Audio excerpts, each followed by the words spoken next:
Bonjour, nous nous retrouvons à la chapelle de Marchand-Famenne au camp Roi Albert durant cette semaine sainte pour évoquer la fête de Pâques.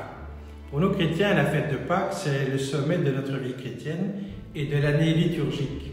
C'est la célébration de la résurrection du Christ qui a vaincu la mort et le mal. C'est aussi la promesse pour nous de le suivre sur ce chemin de relèvement, de résurrection. Nous allons écouter la parole de Dieu dans l'Évangile selon saint Jean. Le premier jour de la semaine, Marie-Madeleine se rend au tombeau de grand matin, alors qu'il fait encore sombre. Elle voit que la pierre a été enlevée du tombeau. Elle court donc trouver Simon-Pierre et l'autre disciple, celui que Jésus aimait.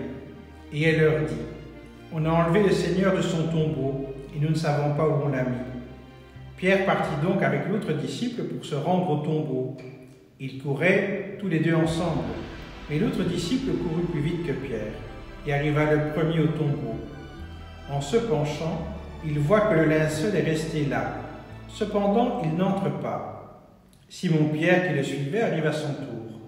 Il entre dans le tombeau et il regarde le linceul resté là, et le linge qui avait recouvert la tête, non pas posé avec le linceul, mais roulé à part, à sa place.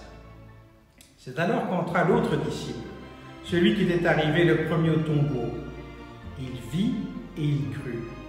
Jusque-là, en effet, les disciples n'avaient pas vu que, d'après l'Écriture, il fallait que Jésus ressuscite d'entre les morts. Parole du Seigneur, nous rendons grâce à Dieu. Ce récit de la résurrection nous montre que ce n'est pas une évidence. La résurrection, c'est un acte de foi. C'est prendre le risque de croire que la vie est plus forte que la mort et que le Christ a vaincu le mal qui semblait le plus puissant.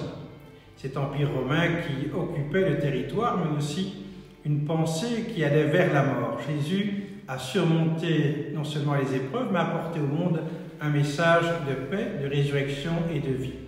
Je nous souhaite de ressentir profondément ce message de résurrection, de pouvoir traverser les épreuves, de les assumer ensemble, de nous relier les uns aux autres avec l'aide de Dieu qui nous promet de vivre et de vivre en plénitude.